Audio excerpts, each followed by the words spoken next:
This is the third week we're getting to look at Restoration Emporium in Kansas City's historic West Bottoms, where they take everything old and wore out and cast off and restore it, repurpose it, reuse it, or renew it in a way that it becomes beautiful and useful and desirable.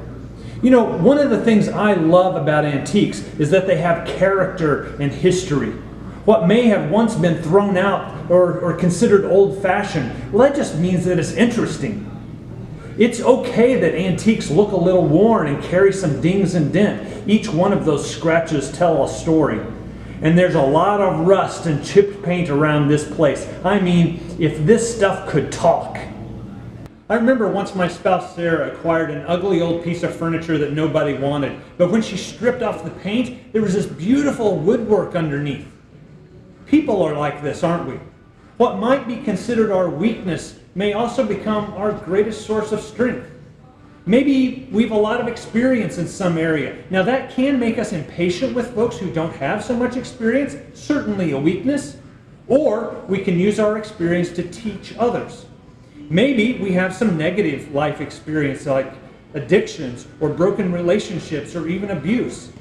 The good news is that God can even use those hurts in a way that builds us up and blesses others. Our weaknesses can become our greatest assets for ministry.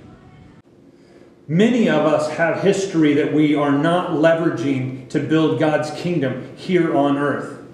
But remember, God has the ability to transform every part of who we are and where we've been for a greater purpose. Just look around Restoration Emporium. If this cast-off, old-fashioned, unwanted junk can be reused so creatively and become so desirable, just think what God can do with your history.